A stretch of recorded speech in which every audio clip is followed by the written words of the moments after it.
It's time for another Out and About with Jamie Grout, and this time I'm excited to talk to Gary Kroger. Who's Gary Kroger? Well, he is a Saturday Night Live alumnus, and he recently attended the 50th anniversary celebration of Saturday Night Live.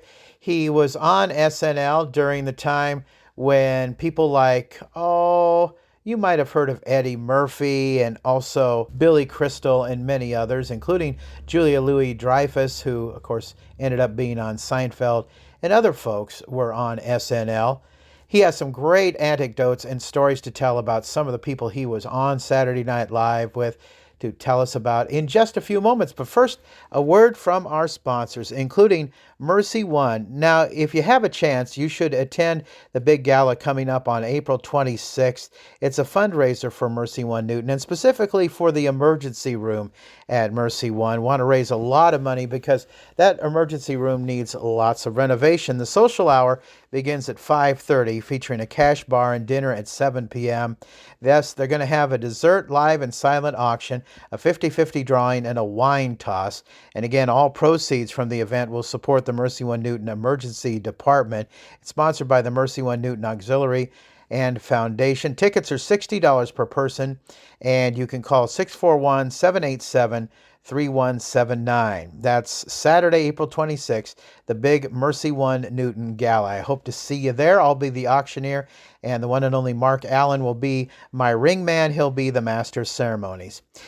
Make your loved one's day by enrolling them in Willowbrook, a Wesley Life Adult Day Center. Willowbrook on the Park Center campus provides a welcoming and stimulating environment that allows participants to maintain independence while receiving support and encouragement. Social engagement, companionship, and enriching opportunities are provided to give participants a purposeful and fulfilling day.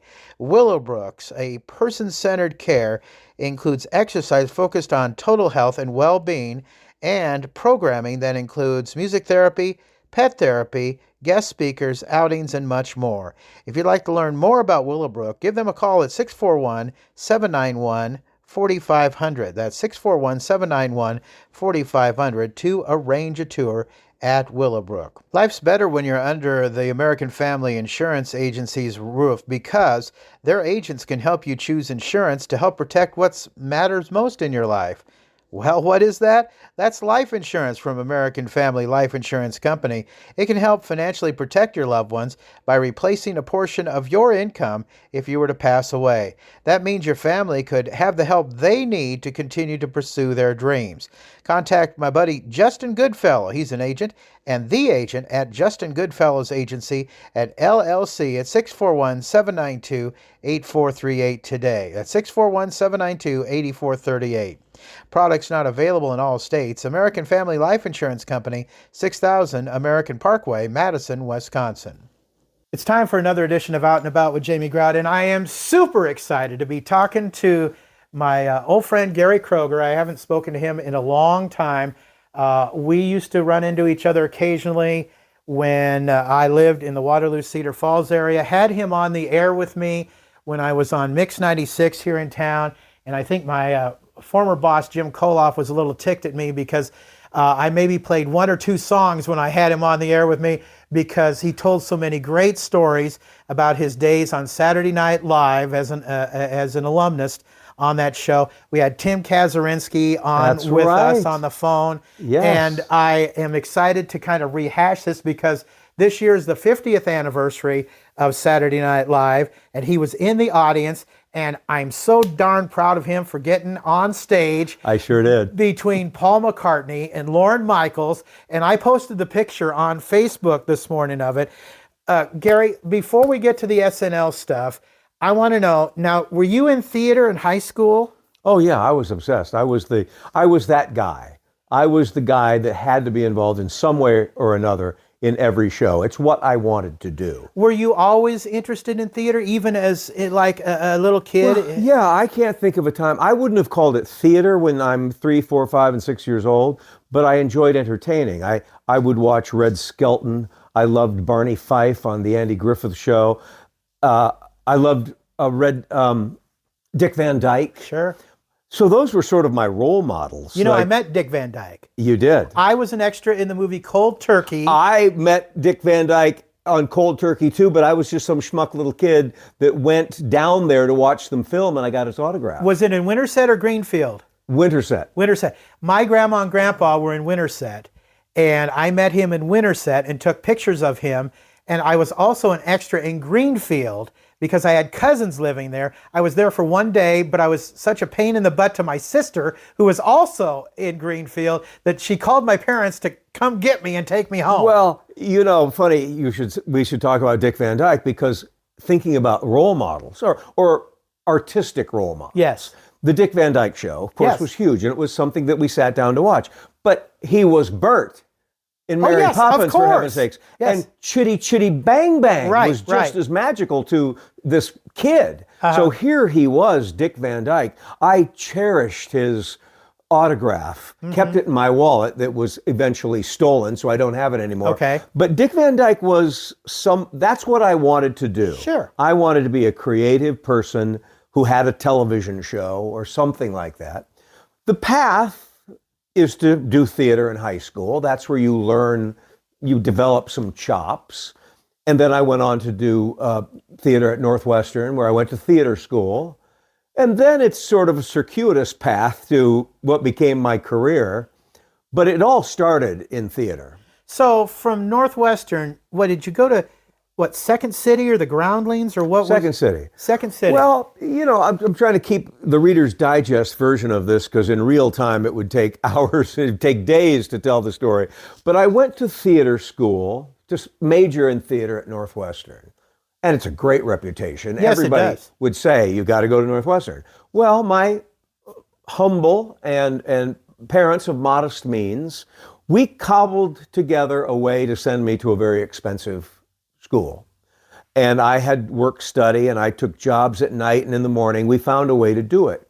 But very quickly, the traditional theater education wasn't appealing to me. And not that it wasn't snobbishness. I didn't think that I was above it. It just wasn't speaking to me. But I stumbled across other people who were sort of out and about around the fringe of it as well, like Brad Hall, Paul Barros, some names you don't know, Rush Pearson, and ultimately Julia Louis-Dreyfus. And we started doing our own theater, a kind of a renegade theater in the fringes of our time. It was called the Practical Theater. The Practical Theater, I was involved with Second City. Julia was on the Second City stage. We were involved in and around Second City. We eventually, this would be 1982, put on a show right next door to Second City, and we had their blessing. They really loved our brand of physical, cerebral comedy, which I'll explain in a second if you care. But we put on a show of all of our best sketches that we'd accumulated over several years, and we called it something like the 50th Anniversary Jubilee, which is somewhat coincidental since the 50th anniversary. But we called it, when we'd only been in existence about 3 years, our 50th anniversary.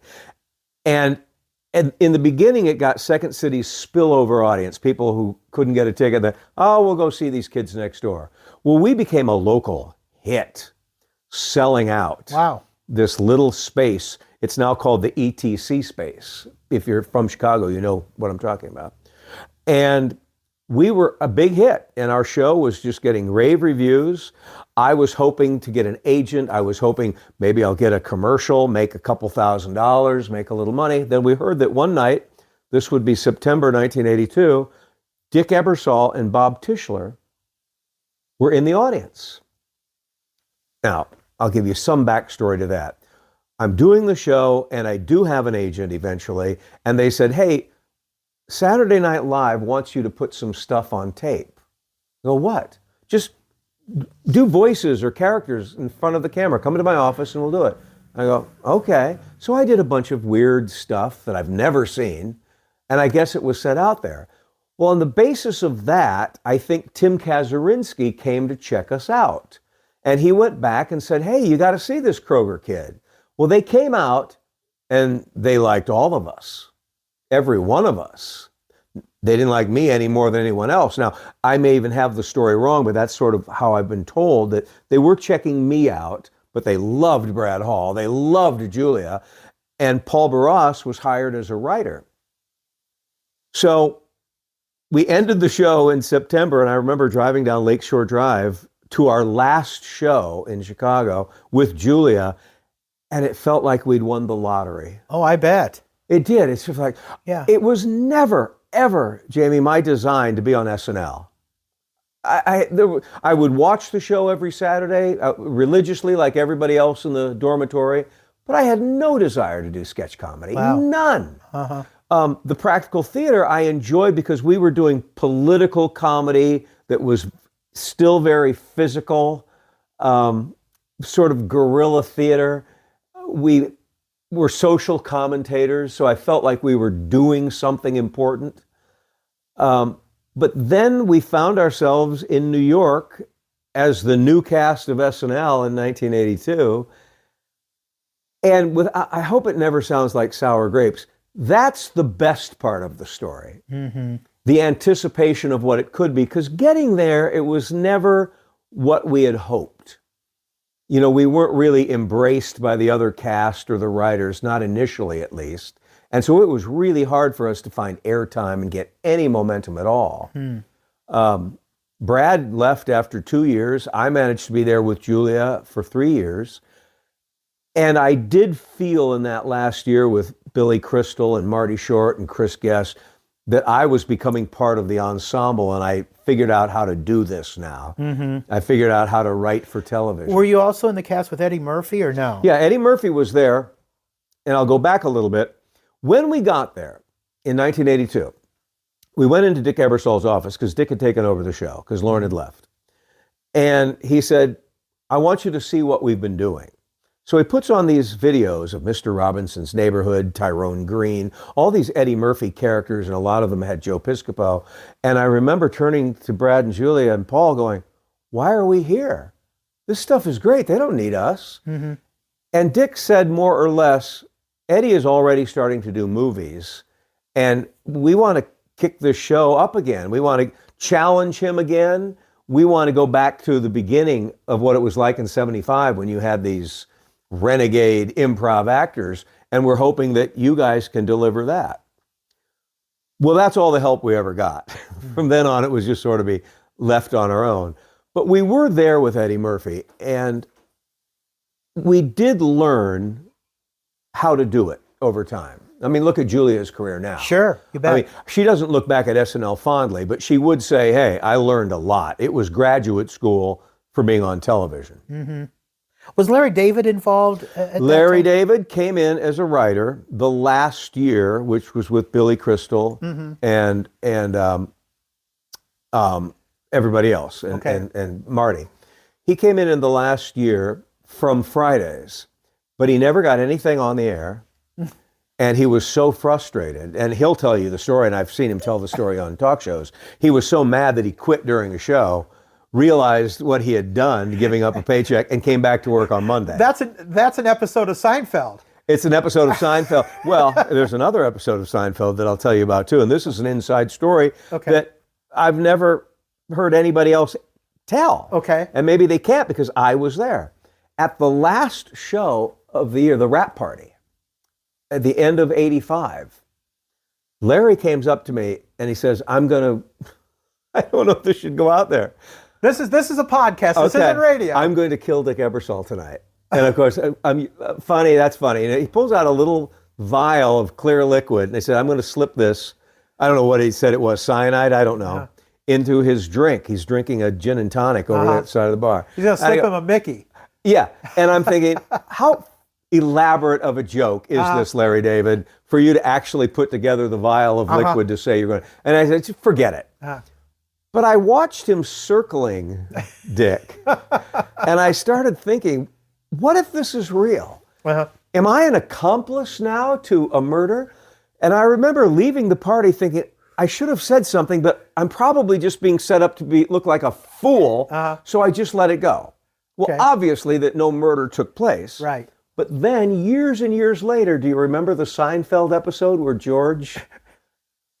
I do. I Yeah. do remember that. Yeah. Well, Larry is brilliant at lifting these things out of his odd perspective, but yet real life, and transposing them onto his scripts. Sure, sure. Very, very interesting. You have some great experiences to tell us about hanging out with some celebrities during your time with SNL. Tell us about Huey Lewis. I can't go into detail with the Huey Lewis story, except to say that Huey and I shared a limousine at the end of a very long rap party. Okay. That's all you can say? That's all I can really say about the Huey Lewis story is, I watched him, make out. Okay. Oh, you watched him make out. Yeah. Okay, that's about all you can say. That's all I can say. All right, because we were watching, MTV still plays classic videos. Yeah. And we record them, and this is one from the 80s. And so I was watching this with my sweetie, who I call Little Red because she's 5 feet tall and has red hair. Red hair. And I said, Gary Kroger rode around in a limousine with that guy.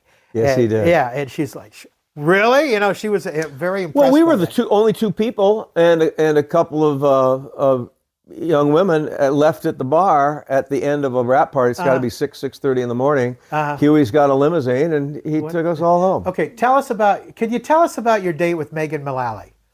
Not very much about that either. No, I can't tell you. We went to see Steve Martin when he was just blowing up as the megastar, and he had the in Chicago an amphitheater. I mean, not an amphitheater. I forget what it was called, but it was a gigantic convention center, and he filled up the place. And the only thing that I'll say about this is I laughed so hard I peed my pants. All right, I'll tell you the story. Okay. I peed my pants. Okay. But I'm a poor college kid. I can't just throw away underwear. So I went into the bathroom and I took them off and I stuck them in my coat pocket. It was wintertime and I had a long coat and I stuck them in there. Now, if she ever hears this she's going to go, oh my God. So on the way back to the car, we never dated. We went on this one date. Okay. So, I mean, never it wasn't a big deal. No, it wasn't a big deal. But I think she put her hand in my pocket to get her hand warm, and she said, "What's this?" And I quickly said, "Oh, it's an oil rag because my car. You saw it. It's an old car. It leaks oil." And that was the end of that. And if you don't know who Megan Mullally is, you probably never Will watched. and Grace. Yeah, Will and Grace. She played Karen on that show. Yes. She was a great actress. So there were a lot of... Well, there's Christopher Reeve. I can tell you a little Christopher Reeve story. Please do. Yes. Nicest man in the world, and he was the host in '85, I believe. And we went out to dinner. We really became good friends. Okay. And we went out to dinner, and I told him that night at dinner, I said, Chris, when I was a little boy, I used to wear my Superman suit to school. Because I was a frail little kid, and I loved Superman. And when you're in second grade, you certainly think that you could be Superman. So if I put my suit on underneath my clothes, maybe somebody someday will accidentally see the S under my shirt, and the word will go out in the school that Gary Kroger is actually Superman. How about that? It's second grade logic, right? Yeah. Well, I also put my cape on, and it would bunch up in my pants. Okay. And so to one girl, and I'll say to this day, Julie Nielsen said, "Are you wearing a diaper?" Gary Kroger's wearing a diaper. So I went from the possibility of being outed as Superman to a kid wearing a diaper in second grade. It was so humiliating. Anyway, I told Chris that story, and he did a panel show, and I don't remember what it was, Live at 5 or whatever. And actors are so desperate for a good story to tell that he told the story as if it were himself. Okay. He stole my panel story. But I was never mad because I soon realized how difficult it is to have a story to tell. Okay. And the audience went, "Oh, that's the sweetest story." That's my story. Why did you steal it? He stole it because you're desperate, whatever. And he was still the nicest guy in the world. Okay, we're talking about the nicest guy. Who was the biggest jerk? Everybody thinks I'm going to say Robert Blake, and I am going to say Robert Blake, although I didn't actually think he was a jerk. I wrote a script when he hosted the show that was, I don't remember what it was called. Somebody said it was called The Breezy Philosopher or something. And all I remember is that he was a college professor with a cockatoo who knew everything. It was Right. Beretta teaching college, but the cockatoo had all the information. Uh-huh. And he took the script and said, "Want to know what I think of this?" And he wiped his ass with it. Oh, dear. And then he threw it at me, and allegedly it hit me in the face, right? Uh-huh. I didn't mind. I just thought, okay, I guess you don't like it. And I thought, well, I guess I'm in the big leagues now. This is how they deal with stuff. I really didn't mind. Really? Okay. But it offended a lot of people in the room. I see. Because he was never asked back to do the show. And I've heard people tell that story about poor Gary Kroger having his script thrown in his face. Sure. So he's been branded as one of the big a-holes of the show. But I remember him being approachable, worked hard on the scripts, took it seriously, being somewhat affable, actually. Well, I saw a documentary or something about, maybe the last 90 minutes before the first Saturday Night Live, and it all kind of came together chaotically, and also about the week leading up to Saturday Night Live. Was that your experience? Was it real stressful and people had to use the bathroom a lot because it was, the movie Saturday Night sort of tells it in a condensed version of all the mayhem. It's just sort of squeezed together. Uh-huh. All the mayhem was there, but maybe not quite so focused as it appears in like that movie or a documentary. Uh-huh. But yes, because you come in on Monday with nothing, and by the end of Tuesday, by Wednesday morning, you've written the whole show. Then you read through the show. You really just met the host. And then the show is chosen, and you've got Thursday and Friday to put it together. Sometimes you have a few things to do. Sometimes you have nothing. Somebody is always crying because their sketch didn't make it. And you really don't have time to work things out. It's a lot of pressure. If you're doing an impression of somebody that you've never done, you've got 2 days to nail this thing. Well, that's the exciting part, the challenging part, but it's also the part that'll drive you a little bit nuts. So it was always, and there's 24 of you, the writers and the actors. Everybody is trying to carve out their career at the same time. So that precious airtime or getting your sketch on the air means a lot to you. That could make or break, in your mind at least, your career, your future. So that kind of tension every week in that 6-day window is pretty intense. Well, if you had, was it hard for you not to take it personally when one of your sketches got cut, Gary? Yeah, I didn't take it personally in that I never thought, I guess I'm no good. I always knew that I had talent. I always knew that I could write. I always knew that I could do things that were different. Sure. But the squeaky wheels get the grease. And I wasn't a squeaky wheel. In fact, my nickname was No Problem Kroger. I mean, something that you take pride in other lines of work, but No Problem Kroger meant that I could be excused, forgotten, put away for the squeaky wheels. Now, that doesn't mean I wish I'd been a squeaky wheel. I'm proud of the fact that I was No Problem Kroger. But I took it personally because I was easy to step on. I was easy to You ignore. just let it go. I let it go. But I can't say that it didn't hurt my feelings. I can't say that I didn't shed a few tears once in a while. Yeah. Rejection is not easy to take, I'm sure. And especially when it's rejection that everybody sees. I mean, you know when you go out if the person you're with is getting recognized and you're not. I mean, that seems trivial in my life now, like what a silly thing to get upset about. But when you're in the midst of it and your friends are having their picture taken with fans and you're not asked, those moments would destroy me. They would destroy me, Jamie. They would hurt badly. I bet. So what was it like going to the 50th anniversary? Tell me all about that. See, now I'm a grown man. It's all water under the bridge. I only look back thinking of the best of times and the opportunities of living in New York. And for me, it's going back to see old friends.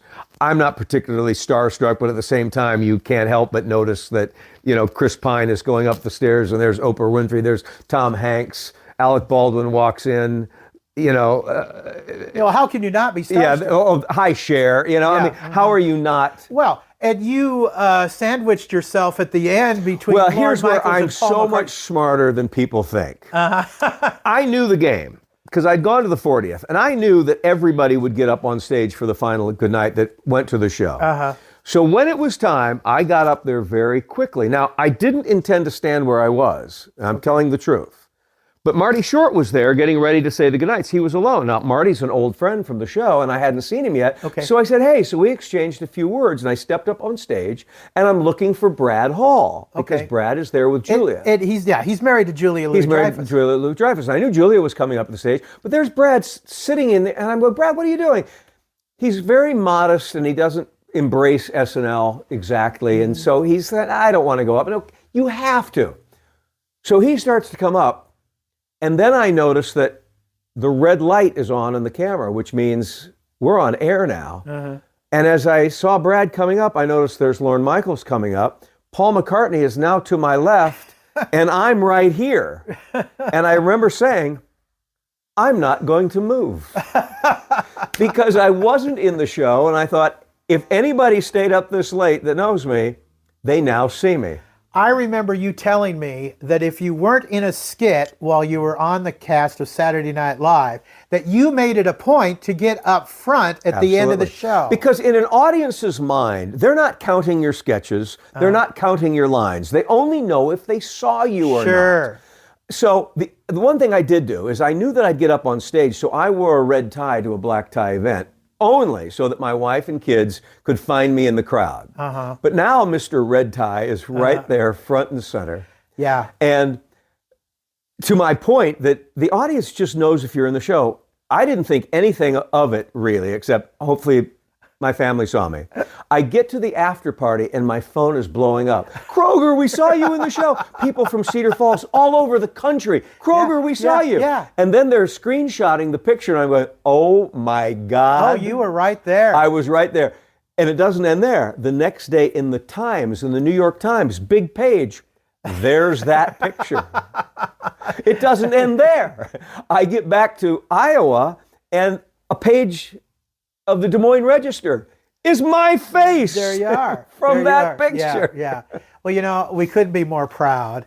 And I put it on my Facebook page the day after. And I'm so proud to know you. And Jamie, you're too kind. So proud that you were, that you made it to the cast. And you said, when you were chosen, it's like winning the lottery. And you never thought it would happen, and you never dreamed that you would be on the cast, and you did. I got to ask you, did you get together with Higgins at all, by any chance? Two Iowa guys. We communicate, and his wife Ellen is a good friend. Oh, okay. I never get to see Steve more than Steve. Great show. Oh, thank you, Gary. And that's about all it. we have. But his brother David, I talk to quite frequently. And what is he doing now? Because I know he he still was on acts. Ellen's show at one time, wasn't he? He started there. Ago. He still acts. He still goes to Hollywood, but he lives in Des Moines now. Oh, does he? He went home. Oh. Basically, and he has a wonderful life. All the Higgins boys do. Well, and I see him, Steve, on Fallon, of course, all the time. Course. And he's a producer for SNL, I believe, also. Well, he's been the head writer, and he's a producer, He's there also. I would have pegged him to take over the show, but I'm not into the politics of that at all. Okay, so what? Just briefly, we reminisced a little before we started the podcast. What are you doing now, Gary? Well, I do whatever I want, and that's not to say that I am independently wealthy, but I have a couple of pensions from show business. I have, a sort of a semi-pension from 17 years in advertising, and I have Social Security. Yep. I repeat, I have Social Security. Well, so do I. Yes, and I'm married, and my wife works full-time, so I am very comfortably living, doing things to help abused children, a court-appointed special advocate, mentoring students, giving lectures, doing after-dinner speeches. I'm doing the keynote at the Mental Health Awareness Breakfast next month. I'm asked to do lots of things that are community-focused. I do dabble in politics. I did run for office. I was working for my son at Tropical Smoothie just because I love labor.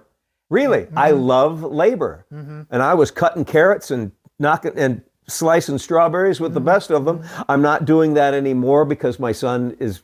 He wants to get into show business wants to get into show business too, and he's a brilliant musician. And so, My job in life now, and this is going to sound corny, it's to help facilitate other people. Wow. If I have some information, some ability, some connection, some knowledge that can help not only my kids, my family, but other people in the community or the larger community, that's my job.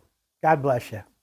Well, let me tell you this, Jamie. You have now bookended the two best interviews of my career. Because I came out here and I had the greatest time with you at my first interview when I landed here back here 22 years ago. Well, and now this has just really, really been fun. Well, I wanted to get this interview, and I have not captured technology as some other podcasters have, where they can do things over the phone or video or whatever. So I wanted to drive up here and get this done, and I have. And I know this is going to be a popular podcast. We're going to do a video here in just a few minutes. Okay. It'll be a capsulized version of this. But if you have not heard the stories of Gary Kroger, make sure that you listen to this or watch the video on outandaboutwithjamiegrout.com, or check out Spotify, Amazon Podcasts, along with YouTube, my own YouTube channel, or iHeart, any of those. You can check this out. Thanks again for chatting with us today, Gary. Thank you. My interview guest, Gary Kroger, Saturday Night Live alumnus. This podcast also sponsored by Newton Clinic. Hey, they have a new doctor coming in. They are thrilled to welcome their newest member of the Newton Clinic team. Dr. Schwab practices family medicine and will be seeing new patients starting April 14th. Make your appointment today at the Newton Clinic. Give them a call at 641-792-2112. That's 641-792-2112. Also by Lynette Baker, Halo Branded Solutions. Jersey Freeze in Monroe. Check them out. They're always supplying us with great prizes to give away with those wonderful ice cream treats every weekend in Jamie's Out and About with Jamie Grout podcast trivia. Another place that supplies us with great prizes includes Westside Java Coffee Bar and, of course, Advantage Credit Union. If you've been fouled by your financial institution, then blow the whistle. This is Coach Miles from Advantage Credit Union with some one-on-one for a financial victory. At ACU, you're treated like you own the team because you actually do. Advantage Credit Union offers great deposit rates. You actually earn interest instead of paying a monthly fee at you know where. Make shot, good! If you live or work in Jasper County or 18 other central Iowa counties, you are eligible to join. Visit us in downtown Newton or online at acuiowa.org. It's a game winner at ACU. Member NCUA. Until next time, out is out. See ya.